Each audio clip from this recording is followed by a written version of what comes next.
Okay daw ba yung concentrated na coolant na hinahaluan ng tubig? Ako personally mga paps, no, hindi ko nire-recommend yung concentrated na hinahaluan ng tubig. On experience, dyan kinalawang yung aking isang kotse.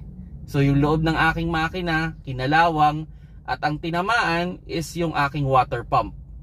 So yun, kinalawang yung water pump, medyo kinain yung kanyang blade, and hindi na naging maganda yung cooling system ng aking sasakyan. Kung ako ang tatanungin, I prepared yung mga ready to use na coolant, and ang advice ko sa inyo, stay on your brand, stay on the color.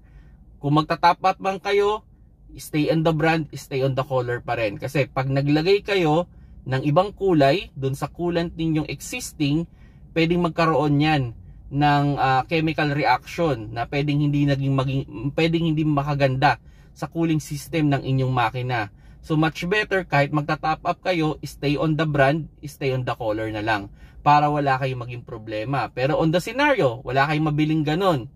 So much better nyan is palitan nyo na lang yung lahat ng coolant. So focus na lang kayo doon sa isang brand na yon para sigurado kayo na maganda yung cooling system ninyo. Pero yung di tubig, no na yan. Kahit nga mag-top up ng tubig sa ngayon, no na rin. So yun mga paps, no, sana nakakuha kayo ng idea with regards coolant. At sana stay on their brand, stay on the color para wala kayong maging problema.